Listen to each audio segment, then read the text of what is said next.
total of 4 lighthouses have marked the southern part of Florida's Cape San Blas.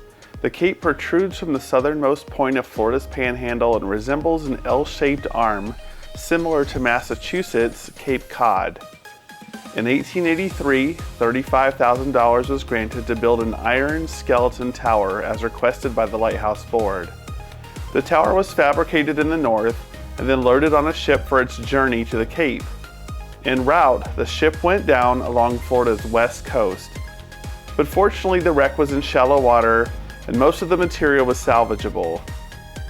Work on the 2 keepers' dwellings in the lighthouse began in September of 1884 and was completed the following February, except for the installation of the lens and illuminating apparatus.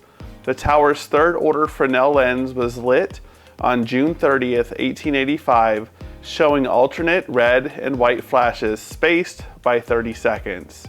The 98-foot tower was originally placed 1,500 feet from the shoreline, but 300 feet of this buffer was lost by 1887. And by 1890, only 144 feet of sand separated the tower from the breaking waves. The tower was safe until a hurricane in 1916 stripped away the beach protecting the lighthouse, and another one the following year left the tower standing 120 feet offshore. Later on, the dwellings were left unattended for several years, and they began to deteriorate. In 1996, the lighthouse was deactivated, and 2 years later, the dwelling that was closest to the shore received considerable damage from Hurricane Earl. Later in 1999, the Air Force finally assumed responsibility for the keepers' dwellings. The 2 structures were moved from their position on the shore to a site next to the tower.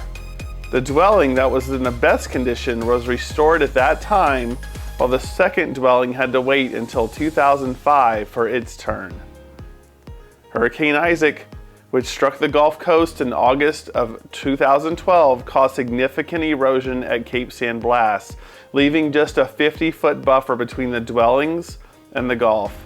The City of Port St. Joe and the Gulf County Board of County Commissioners both applied for the station's buildings, which the Air Force was anxious to offload, and the National Park Service awarded the structures to the city in December of 2012.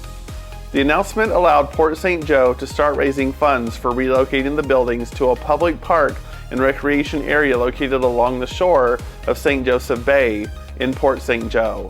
After the tower had been placed on its side and the 2 dwellings jacked up, the 3 structures and an oil house were moved roughly 12 miles from Cape San Blas to Port St. Joe on July 15, 2014. Crews worked quickly ahead of and behind the slow-moving convoy to take down and then raise power lines along the route. With the help of 3 cranes, the lighthouse was lifted up and placed atop a new foundation on July 24th, and on September 12th, 2014, the first climbers were allowed to experience the breathtaking view of St. Joseph Bay from atop of the relocated tower. Visitors can visit and climb the Cape San Blas Lighthouse today. There's 131 spiral stairs that leads you to the top of the tower, where you can experience a breathtaking view over St. Joseph Bay from the main catwalk at the top of the lighthouse. You can also tour one of the 2 keepers' quarters currently as of the filming of this video in June of 2023, and there's a small gift shop inside where also admission is paid. The lighthouse and the keepers' quarters are open several days a week. They are closed on Sundays, Mondays, and Tuesdays, and they're open Wednesday through Saturday from 11 a.m. to 5 p.m. For more information, visit the Cape San Blas Lighthouse's Facebook page.